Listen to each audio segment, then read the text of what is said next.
Bienvenidos a Iglesia Iseble. Hoy queremos compartir con vos algo especial. Deseamos de corazón que pueda ser de bendición para tu vida. Te invitamos entonces a disfrutar el mensaje del cielo. Bueno, muy bien. Quisiera en esta noche, vamos a abrir la Biblia en 2 Crónicas 27. Mirá, ha sido una semana, la verdad, donde uno en todas las actividades que tiene, yo entiendo de que Dios es un Dios que puedo compartir, Él desea compartir conmigo las 24 horas del día, los 365 días del año.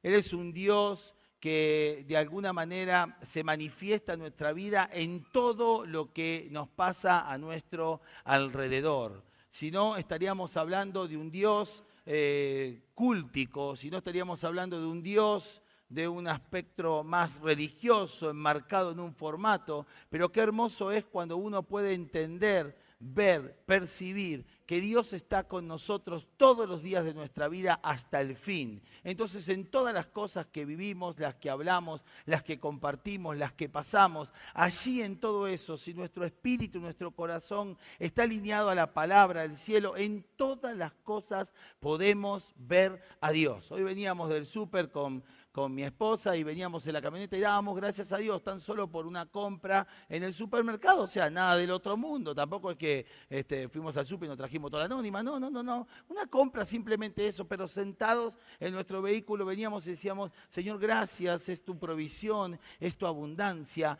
entendemos nosotros que estas cosas no son normales, naturales de todos los días, es tu provisión sobre nuestra vida, gracias, porque podemos tener esta disponibilidad de hacer y decir, uy, necesito algunas cositas, voy a comprarlas y tenemos la posibilidad de hacerlo. Señor, así que te agradecemos, gracias por estar aún con nosotros en medio de algo tan sencillo como una compra. Gracias por adiestrar nuestra mirada sobre los precios y hacer que el dinero que tenemos en nuestra mano rinda de la mejor manera posible. Señor, gracias. Tan solo eso. Eso habla justamente de tener vidas conectadas con el Señor. Pero si hay algo que me impactó a lo largo de estos últimos días, pensando en el último mensaje del sábado pasado, ¿cuántos se acuerdan del sábado pasado?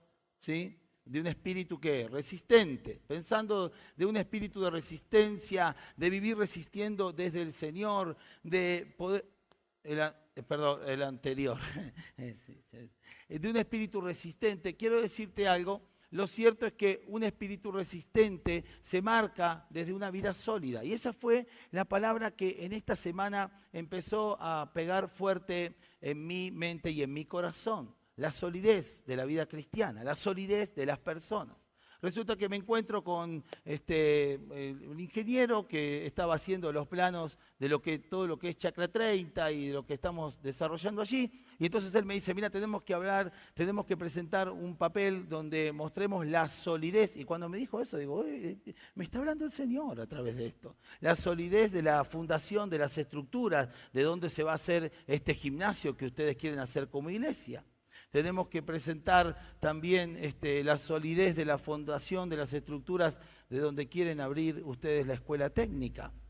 Y la verdad es que después, mirando algunos que otros noticieros, empiezo de repente a ver la inconsistencia que hay en nuestra sociedad con respecto a los principios, los valores, lo que nos está pasando.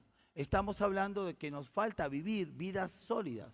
Me pongo a leer un artículo respecto a un estudio que estoy haciendo en la facultad y encuentro con que uno de los pensadores más claros de la lectura posmoderna, o sea, de lo que está pasando hoy, él declara que estamos frente a una sociedad que se considera líquida y que no puede sostener principios y valores que conoce, que sabe que son saludables, que sabe que son buenos para su vida, pero que no los practica.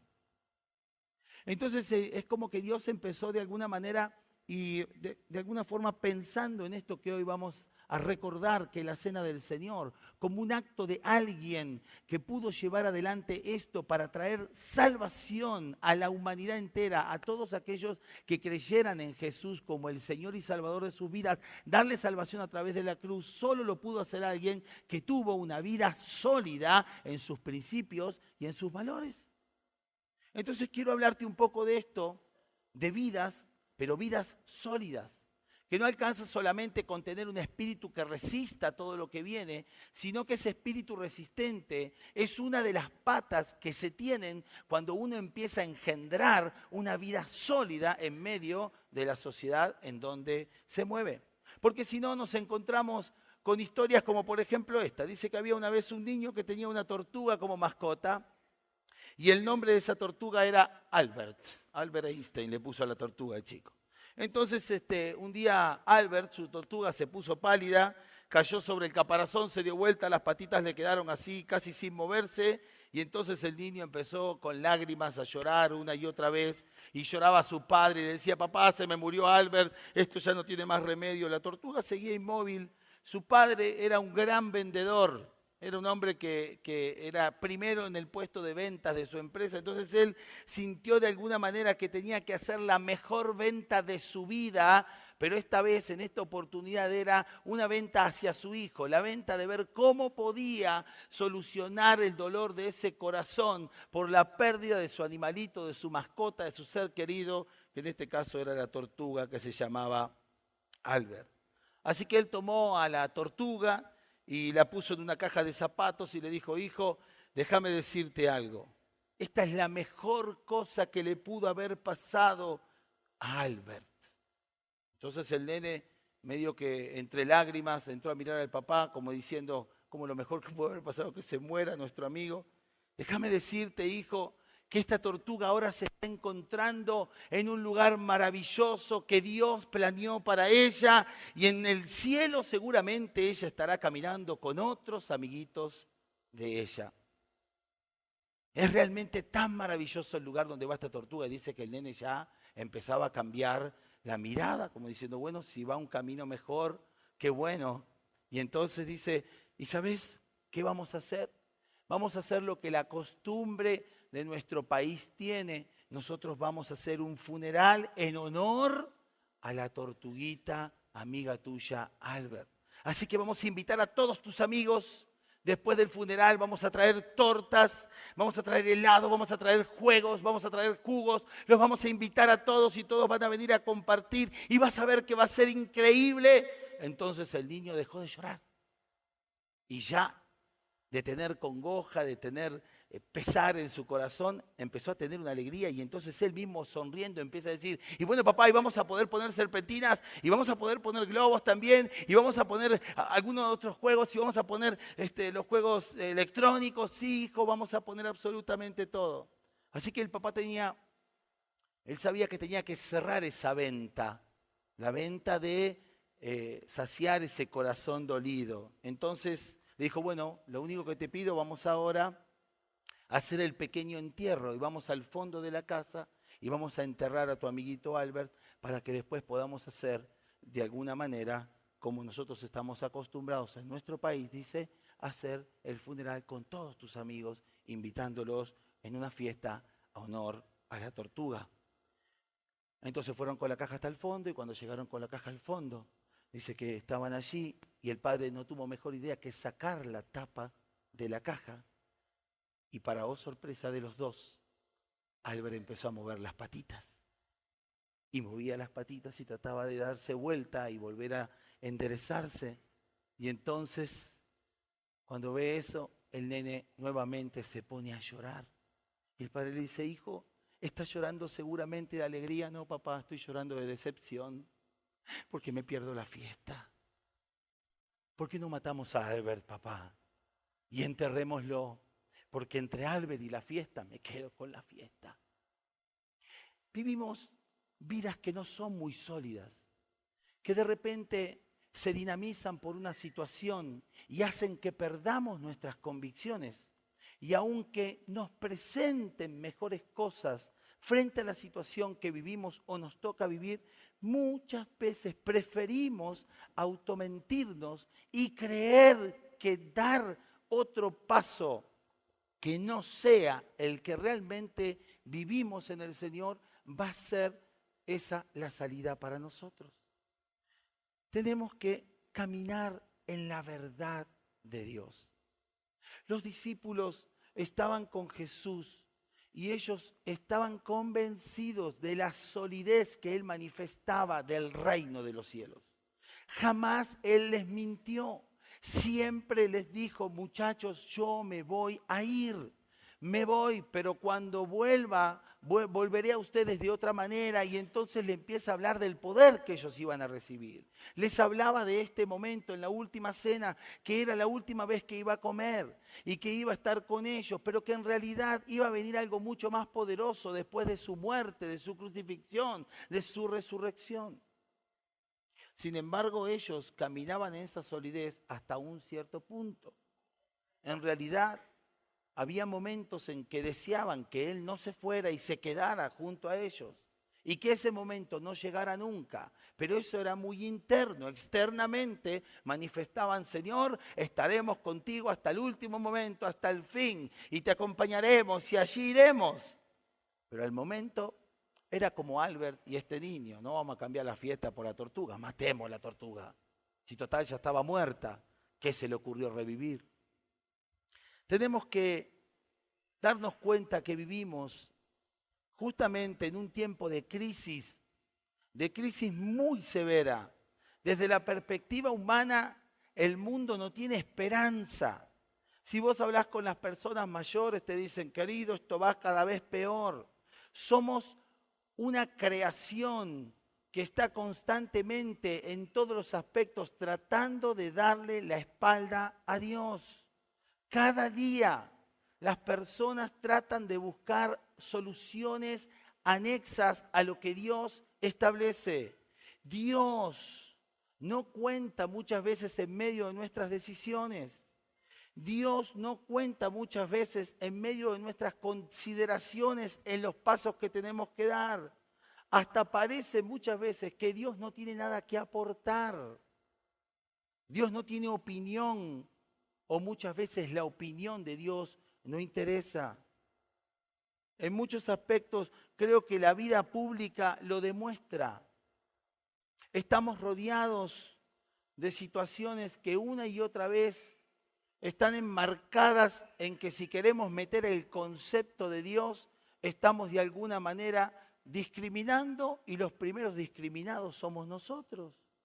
Vivimos en un lugar o en un país y en un mundo donde hablar de Dios, miren, ayer salí de la municipalidad y me encontré con una persona que es periodista en una de las radios de acá. Y entonces él me dijo, estoy muy enojado, pastor. Y digo, ¿qué te pasó? ¿Viste? Me enteré, dice, de que altos funcionarios de la casa municipal han ido a consultar a brujos, a machis. Y yo me pregunto, ¿por qué no llama a los pastores? ¿Por qué no llama a las iglesias? Y digo, mirá, la verdad es que está muy bueno tu enojo. Pero lo cierto es que pareciera que Dios para esas cosas no cuenta. Y eso no es un problema tuyo, es un problema de toda la sociedad. Los problemas sociales los vemos que van en aumento. Los índices de criminalidad, la promiscuidad sexual, las violaciones, el alcoholismo, el consumo de drogas, se ha vuelto como una epidemia. Estamos experimentando una impotencia moral y un creciente pesimismo sobre el futuro de la sociedad, de los jóvenes, de los niños.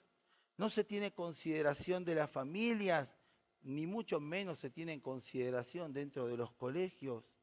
La inestabilidad mental, la inestabilidad económica aumenta una y otra vez, como aumentan los bolsones de pobreza y la brecha entre los que más tienen y los que menos tienen. La familia está constantemente siendo atacada como un elemento donde hay que desintegrar prácticamente. Hay falta de atención y dedicación de padres a hijos y de hijos a padres. Ni que hablar del divorcio como el camino más fácil, rápido y claro para salir del problema que podemos estar viviendo como pareja. Los excesos sumados a horas y horas de televisión, de todos los medios electrónicos que nos impiden las comunicaciones y las relaciones así interpersonales. La explosión en cuanto al tema de la homosexualidad y todo lo que se vive en el camino. Nuestros institutos de formación docente, nuestras universidades, la gran mayoría de los colegios enseñan incluso terminologías que ni en el diccionario existen, como diciendo, por ejemplo, mira, este es el cuerpo que tengo, pero también es la cuerpa. Busca cuerpa en el diccionario, no está. Los niños, las niñas y los niñes. No está. Pero eso está invadiendo absolutamente todo nuestro entorno y nuestro alrededor. Pero quiero decirte algo. Dios nos anima a nosotros a vivir una vida sólida y desde esa solidez transformar absolutamente todo lo que está a nuestro alrededor. Eso fue lo que hizo Jesús camino a la cruz durante 3 años. 30 años fue formando solidez de espíritu y de corazón. 30 años Dios trabajó en su persona y en su ser. 30 años para entender la sociedad de aquel momento y 3 años para revolucionarla. Vamos a leer juntos 2 Crónicas, por favor, 27:1-6. De 25 años era Jotam cuando comenzó a reinar y 16 años reinó en Jerusalén. El nombre de su madre fue Jerusa, hija de Sadoc. 2 Crónicas 27:1-6. E hizo lo recto ante los ojos de Jehová, conforme a todas las cosas que había hecho Usías su padre, salvo que no entró en el santuario de Jehová. Pero el pueblo continuaba corrompiéndose. Edificó él la puerta mayor de la casa de Jehová, y sobre el muro de la fortaleza edificó mucho. Además edificó ciudades en las montañas de Judá y construyó fortalezas y torres en los bosques. También tuvo él guerra con el rey de los hijos de Amón, a los cuales venció, y le dieron los hijos de Amón en aquel año 100 talentos de plata, 10.000 coros de trigo y 10.000 de cebada. Estos le dieron los hijos de Amón, y lo mismo en el segundo año y en el tercero. Así que Jotam se hizo fuerte porque preparó sus caminos delante de Jehová su Dios. Los demás hechos de Jotam y todas sus guerras, sus caminos, aquí están escritos en el libro de Reyes de Israel y de Judá. Dice que Jotam en el versículo 6 se hizo fuerte porque preparó sus caminos delante de Jehová su Dios. Así que creo que si se tuvo que hacer fuerte es porque seguramente no lo era. Si él tuvo que trabajar esa actitud, seguramente tendría un montón de debilidades y necesitaría justamente trabajar la fortaleza de Dios para que poder reinar y en ese reinado tener una vida sólida. El padre de Jotam era un hombre que cumplió su función y la cumplió muy bien. Y a él le tocaba de alguna manera tener que seguir no solamente los pasos de su padre, sino también ganarse el corazón del pueblo que estaba de acuerdo con el reinado que su padre tenía. Entonces él tenía que ocupar ese lugar y para eso se necesitaba solidez en su reinado y en su vida. Entonces, ¿cómo fue que Jotam se hizo fuerte para enfrentar todo lo que le venía? Dice que el versículo 6, preparó, esa es la clave, preparó sus caminos delante de su Dios. Si vos y yo queremos tener una vida sólida frente al mundo que nos rodea, frente a las circunstancias que hoy nos tocan vivir, frente a todas las cosas que están pasando a nuestro alrededor, si vos querés tener una vida fuerte en Dios, lo primero es que tenés que vivir haciendo lo que a Dios le agrada. Entonces el primer punto que encuentro para que Jotam pudiera hacerse fuerte y tener una vida sólida es que tomó conciencia. Y en ese tomar conciencia conjuntamente se determinó. ¿De qué tomó conciencia? De su debilidad. necesitaba fortaleza de Dios, tomó conciencia de su necesidad en medio de las circunstancias que le tocaba vivir. Tomó conciencia de que en su autosuficiencia no iba a poder hacer absolutamente nada. La palabra dice claramente en 1 Corintios 10:12, así que el que piensa estar firme, mire que no caiga. Cada uno de nosotros somos conscientes de nuestra debilidad.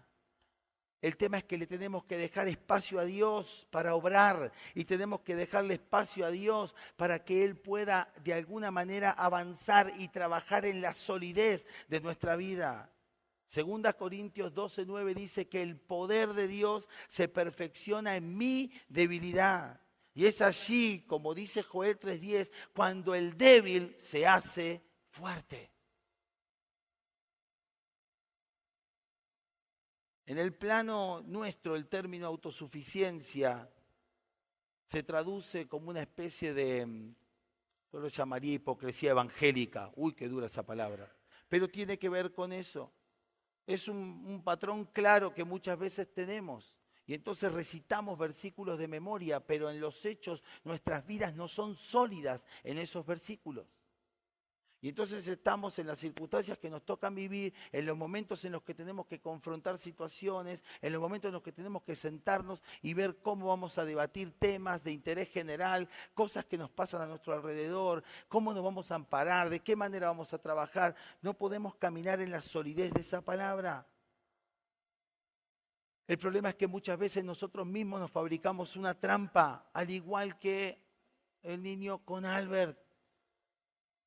Y entonces pensamos que en esa trampa que nos fabricamos, creemos entonces que de esta manera vamos a salir y no como Dios establece. Tenemos que reconocer en el primer punto, igual que Jotam, que somos débiles. ¿Te animarías a decirle que tenés a tu lado? Mira, quiero decirte algo, yo sin Dios no puedo hacer una. ¿Cómo cuesta, no? Claro, no puedo hacer una. Si Él no está conmigo, si Él no acciona sobre mi vida, no puedo hacer una. Todo lo que hago, todo lo que vivo, no tiene que ver por mi inteligencia, tiene que ver porque Él está en mí. Tenemos que sacarnos la careta de cristianos 10, la careta de los perfectos, para que asumiendo nuestra debilidad en Dios, Él pueda perfeccionarse con su poder en nuestra vida. De nada sirve ser el creyente 10, porque después tenemos que vivir la semana en un subpatrón inventado de una conducta con agendas que son ocultas, que nadie conoce, pero que nos impiden ser gente de una columna vertebral recta, gente vertical, gente íntegra, no perfecta, pero sí íntegra. ¿Qué significa? Que no esté dividido, que no sea dual, que tenga un solo criterio, un solo pensamiento y que por ese pensamiento viva, camine y accione. Oro en serio para que podamos ser en este tiempo personas conscientes de nuestra debilidad, que no nos creamos autosuficientes, pero que sí entendamos claramente de que la solidez de nuestra vida solamente la podemos basar en Dios. Lo que sigue a la conciencia fue determinación. Él fue consciente, Jotam, de eso y su determinación fue claramente, de alguna manera, avanzar en Dios. El versículo 2 dice que el resto del pueblo seguía corrompiéndose. Jotam fue elegido como rey. Él nunca había entrado al santuario ni hecho nada raro y dice, el resto del pueblo seguía corrompiéndose. Lo que le importó a él por encima de cualquier otra cosa fue agradar a Dios. Ese hombre no estaba haciendo ni más ni menos, muchísimos años antes, lo que muchísimos años después hizo Jesús. Mientras la gente se corrompía diciendo tener a Dios, él siguió caminando como Dios le había ordenado. Mientras las personas estaban intentando frenar su accionar y lo que Dios le había dicho, él seguía caminando como mirando al invisible. No intentes seguir, no intentes avanzar en ninguna cosa si tu determinación no está puesta en Dios.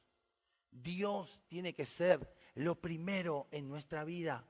Dios tiene que ser lo primero en tu servicio. Dios tiene que ser lo primero en tu relación matrimonial. Dios tiene que ser lo primero en tu relación laboral. Dios tiene que ser lo primero en todo lo que hagas.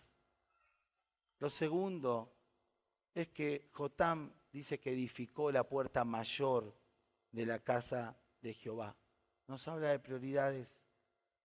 No empezó construyendo otras fortificaciones, sino que comenzó por la puerta más alta de la casa de Dios. La Biblia siempre, ¿sabes?, empieza por cosas positivas y buenas, viendo del hombre. Claro que sí. Pero, ¿sabes? Porque la palabra no dice que nosotros hagamos fuerza para no pecar. No. La palabra dice claramente que Dios ha puesto en nosotros tanto el querer como el hacer por su buena voluntad. No es que yo me vas a encontrar un día haciendo, ¿qué estás haciendo? Fuerza para no pecar. No. No. Para no pecar de la tentación me dice que huya. No.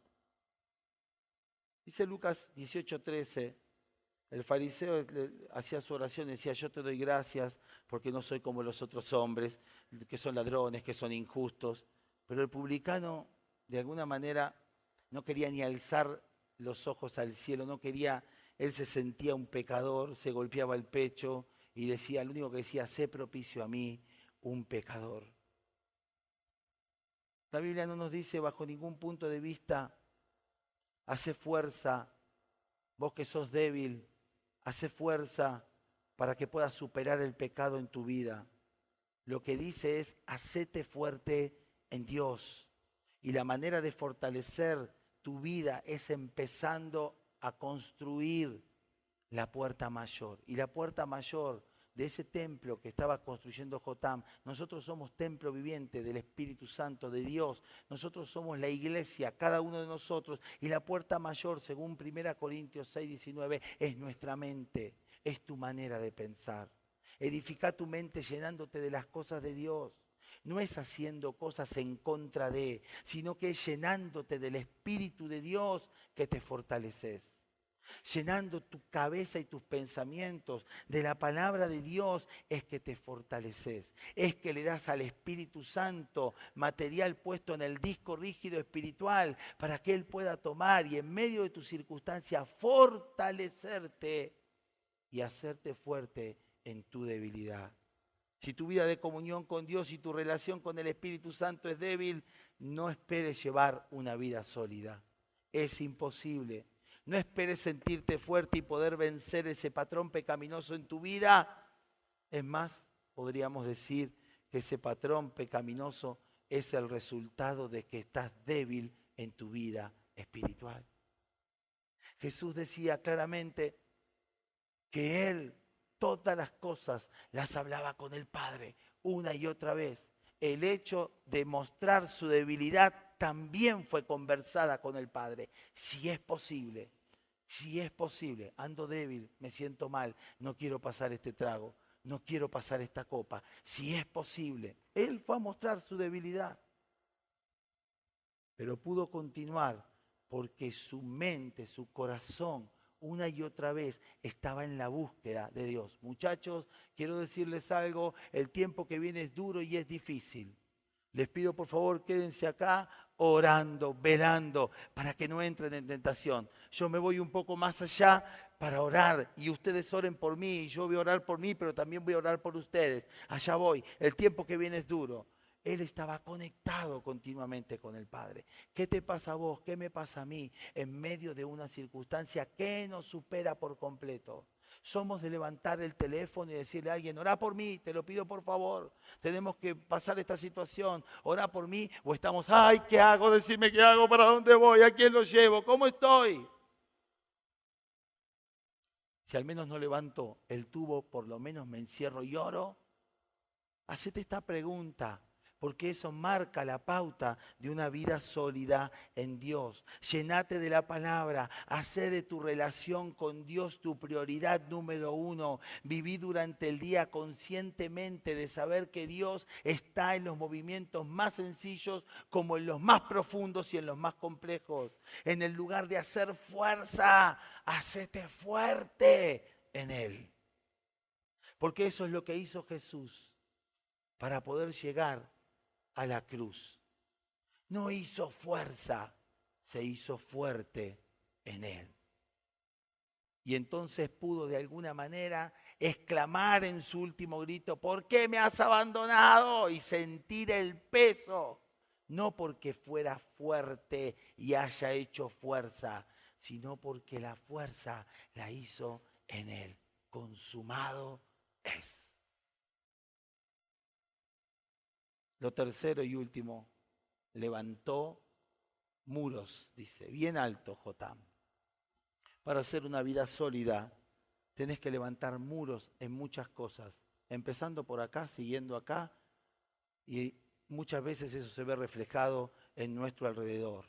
La función de un muro en la época de Jotam y de todos los reyes del Antiguo Testamento tenían que ver con levantar barreras que impidan que los enemigos pudieran entrar. Por eso tenemos la gran batalla de Jericó y tantas otras cuestiones y cómo de alguna manera Nehemías estaba preocupado por restablecer los muros de Jerusalén y demás. Entonces los muros tenían que ver con resguardar de ataques. Y él dice que levantó muros. Vos tenés muros alrededor de las áreas importantes de tu vida que tenés que levantar, áreas donde tenés que estar al pie del cañón. El profeta Miqueas en el capítulo 5, versículo 1 dice, rodéate ahora de muros, hija de guerreros, hijas de Sión. La recomendación era para los hijos de los guerreros, es decir, para alguien que está acostumbrado a batallar en la guerra todos los días. Todos tenemos que tener áreas importantes en nuestra vida, totalmente. ¿Cuáles son las áreas importantes de tu vida? Tu matrimonio, tenés que levantar muros. Tus relaciones, tenés que levantar muros. Con tus hijos, tenés que levantar muros. Muros de alguna manera que cubran, protejan, cuiden principios, valores, todo lo implantado del reino en tu vida y en tus relaciones. Los muros también eran fronteras, fronteras en una ciudad. Eran las que delimitaban hasta dónde se podía llegar. La muralla china es uno de esos muros. Cuando estaba también el muro de Berlín, hasta dónde se podía llegar. No esperes a estar envuelto en un problema, en lo negativo. Poné los límites antes. Porque los muros impedían el ingreso justamente del enemigo.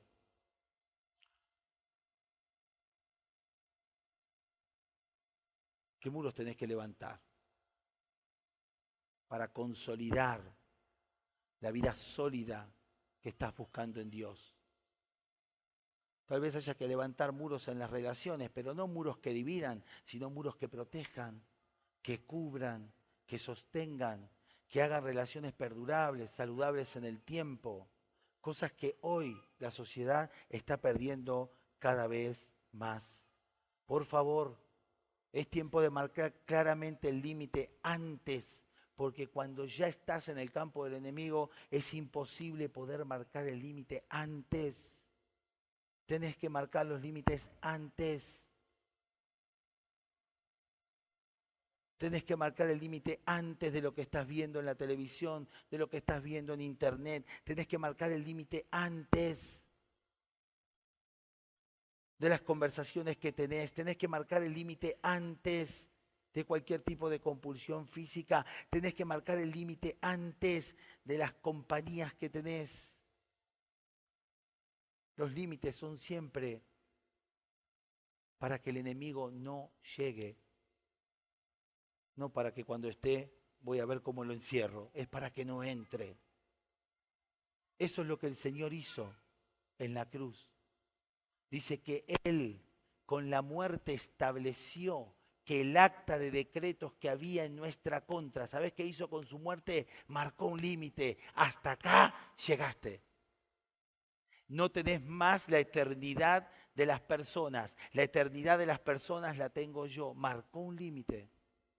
Por tanto, todos aquellos que creyeron en su nombre, Él les dio el poder de ser llamados hijos de Dios. Cristo pagó un precio para marcar ese límite, para transformar nuestras vidas endebles en vidas sólidas, sólidas en Dios. Si vos entendés todo esto y entendés ese concepto, y lo que querés en esta noche es aún solidificar mucho más lo que tenés de Dios en tu vida, y levantar muros y establecer en las puertas de la mente nuevas puertas de parte de Dios, y entendés que el precio que Él pagó en la cruz, en esto que vamos a compartir hoy, ha sido justamente para eso, para hacer vidas sólidas en Él. Te invito a que pongas en pie y que juntos podamos en esta noche compartir esta cena del Señor.